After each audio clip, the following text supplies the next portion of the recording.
Bismillahirrahmanirrahim. Assalamualaikum warahmatullahi wabarakatuh. Selamat datang di pembelajaran Bahasa Indonesia. Terima kasih bagi kalian yang sudah berkenan mampir di video saya. Kali ini saya akan membahas tentang teks eksposisi. Ada yang sudah pernah mengetahui atau belajar tentang teks eksposisi sebelumnya? Mari kita ulas lebih lanjut. Kalian pasti pernah mengungkapkan pendapat kalian terhadap sesuatu kan? Misalnya, kalian mengungkapkan pendapat bahwa pandemi menyebabkan malas berolahraga. Nah, itu kan kalian mengungkapkan pendapat kenapa pandemi menyebabkan malas berolahraga. Bisa jadi karena anjuran di rumah saja. Kemudian tidak ada fasilitas olahraga di rumah. Atau imbauan dari pemerintah untuk tidak keluar rumah sehingga kalian malas berolahraga. Atau argumen yang lainnya yang bisa mendukung pendapat kalian tadi. Nah, itu namanya kalian sedang mengungkapkan pendapat. Jadi, di kehidupan sehari-hari, kalian pasti sudah sering berkomentar atau mengungkapkan pendapat kalian terhadap sesuatu. Contohnya, kalian berkomentar atau berpendapat tentang isi video ini. Apalagi di Indonesia saat ini, kebebasan berpendapat bagi masyarakat sudah diperbolehkan oleh pemerintah. Asal ketika berpendapat jangan anarkis ya. Jangan karena sudah diperbolehkan berpendapat, kita mengungkapkan kata-kata yang tidak mengenakan hati dan menyakiti perasaan. Apalagi sekarang di zaman serba digital, kita akan lebih mudah untuk berpendapat. Misalnya, kita bermain media sosial, kemudian mengetikkan komentar. Nah, komentarnya itu ada yang positif, tapi banyak pula komentar yang negatif. Nah, disitulah kalian mempelajari eksposisi supaya tahu bagaimana kita berpendapat yang baik dan benar.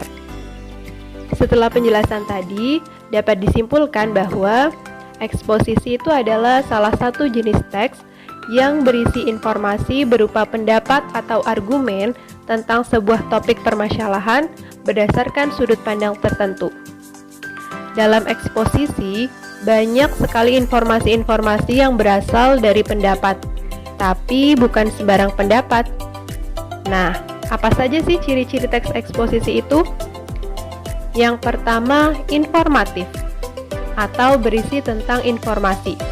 Artinya, setelah dibaca, pembaca merasa mendapatkan informasi tambahan dan informasi tersebut dapat dipertanggungjawabkan. Yang kedua, memuat fakta.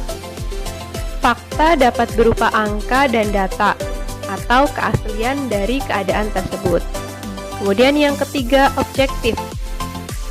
Pada pembahasan teks eksposisi tidak menggunakan kata atau frasa yang bersifat menarik emosional pembaca.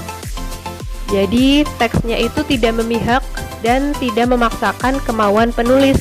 Jadi ditulis secara objektif. Kemudian yang keempat, menggunakan bahasa yang baik dan benar sesuai ejaan. Otomatis harus menggunakan bahasa baku dan penulisannya tidak boleh disingkat ya. Kalau misalnya kalian berpendapat atau berkomentar di media sosial, itu kan bisa ya kalian menulisnya disingkat-singkat ya. Tapi kalau untuk tugas, apalagi tugasnya itu menulis sebuah teks eksposisi, tulisan teks eksposisi itu tidak boleh ada kata-kata yang disingkat ya. Nah, dalam sebuah teks eksposisi itu kan pasti banyak sekali argumen atau pendapat ya. Nah, sebuah pendapat atau argumen pasti memuat fakta atau opini. Sekarang kita akan membedakan antara fakta dan opini dalam sebuah teks eksposisi. Yang pertama akan kita bahas adalah fakta ya. Nah, fakta itu apa? Fakta adalah suatu kejadian yang diambil dari kejadian nyata dan bisa dibuktikan kebenarannya. Ciri-ciri fakta itu apa aja sih? Nah, yang pertama itu terdapat data yang akurat. Datanya itu bisa berupa waktu, tempat, tanggal, atau peristiwa yang sedang terjadi atau yang sudah terjadi. Yang kedua, bisa dibuktikan kebenarannya. Jadi karena benar-benar terjadi, otomatis bisa dibuktikan kebenarannya. Yang ketiga, sudah dilakukan penelitian ilmiah. Jadi sudah pernah dilakukan penelitian sebelumnya tentang apa yang dibahas. Nah, itu berarti penelitian kan sifatnya ilmiah ya, berarti sudah pernah dilakukan. Kemudian yang keempat adalah menggunakan pendapat ahli atau lembaga. Jadi biasanya itu kalau misalnya isi kalimatnya itu ada pendapat seorang ahli atau lembaga yang sudah diakui, itu berarti termasuk fakta. Nah, kita analisis dulu ya contohnya ya. Contohnya yang pertama, ada kalimat tahun 2004 bencana tsunami menerjang Provinsi Aceh. Nah, ini adalah kalimat fakta karena tahun 2004 memang di Aceh itu terkena bencana tsunami. Berarti benar ya, kalimat ini adalah kalimat fakta. Kemudian yang kedua contohnya, B.J. Habibie adalah Presiden ketiga Negara Kesatuan Republik Indonesia. Ini juga termasuk kalimat fakta, karena memang benar kan kalau B.J. Habibie itu adalah Presiden ketiga Indonesia. Coba kita analisis yang ketiga ya. Nih, berdasarkan hasil survei dari WHO, setiap tahun terdapat 3 juta kasus kematian akibat polusi udara. Nah, ini juga kalimat fakta. Selain ada datanya, yaitu datanya itu kan 3 juta kasus kematian. Nah, karena berdasarkan hasil survei dari WHO atau lembaga yang sudah diakui, berarti ini masuknya fakta. Kemudian yang keempat, menurut Kamus Besar Bahasa Indonesia, pensil adalah alat tulis berupa kayu kecil berisi arang.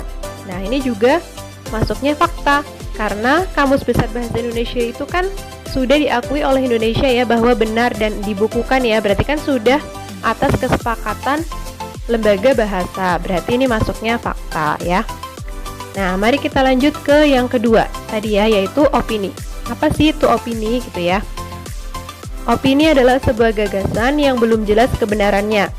Ciri-cirinya itu yang pertama bersifat subjektif atau berdasarkan perasaan atau kondisi penulis. Jadi berdasarkan penulisnya ya, keadaan penulis ya, bukan yang sebenarnya. Kemudian yang kedua, informasi yang disampaikan belum terbukti kebenarannya. Kalau misalnya fakta itu sudah terbukti, kalau opini itu belum terbukti kebenarannya. Kemudian yang ketiga, berisi pemikiran, pendapat, gagasan, kemudian penilaian atau saran si penulis terhadap tulisannya. Nah, itu berarti isinya kan pemikiran ya, berarti masih belum jelas dan belum terbukti kebenarannya karena hanya tulisan si penulisnya. Kemudian yang keempat, sering menggunakan kata-kata seperti perlu, mungkin, akan, berpotensi atau bisa, kira-kira, kemudian sebaiknya, semestinya, diduga, diprediksi, dan yang lain sebagainya. Berarti itu masuknya opini ya. Contohnya seperti ini. B.J. Habibie adalah sosok yang karismatik dan jujur. Nah, itu termasuk opini karena itu hanya subjektivitas si penulisnya saja ya, belum terbukti kebenarannya kalau sosok Habibie itu karismatik dan jujur. Itu berarti pandangan subjektif ya.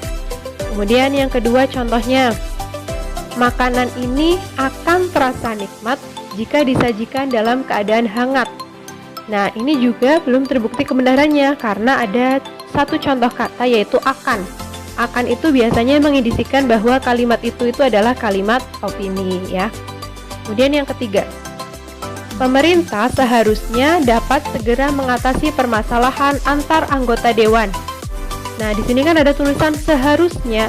Seharusnya itu kan berarti belum dilaksanakan ya. Nah, berarti ini masuknya kalimat opini. Kemudian yang keempat, permasalahan itu mungkin saja dapat diatasi asalkan pemerintah mau berusaha lebih baik lagi. Ini juga kalimat opini, ada kata-kata mungkin. Kalau ada kata-kata mungkin berarti belum terjadi. Nah, berarti itu masuknya juga opini. Nah, itu beberapa contoh antara fakta dan opini. Semoga kalian bisa memahami ya perbedaan antara kalimat fakta dan opini dalam sebuah teks eksposisi. Nah, coba sekarang saya ada satu kalimat, silahkan kalian bisa jawab di kolom komentar ya. Kalimat yang saya buat ini termasuk fakta atau opini. Puncak Gunung Merbabu berada di lokasi 3142 meter di atas permukaan laut. Nah, itu termasuk kalimat fakta atau kalimat opini. Silahkan kalian tulis jawaban kalian di kolom komentar ya.